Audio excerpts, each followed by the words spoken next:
الإمام الشافعي نينا رأيت الناس قد مالوا إلى من عنده مال جسنا نبني جنگ دم تيكي خمني دا أم ألل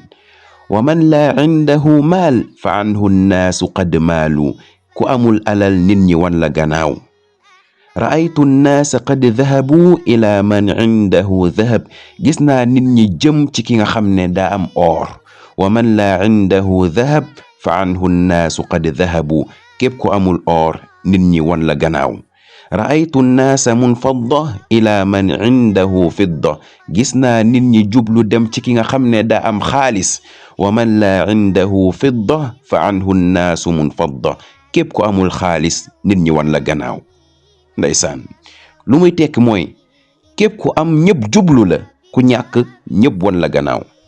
ndeysaan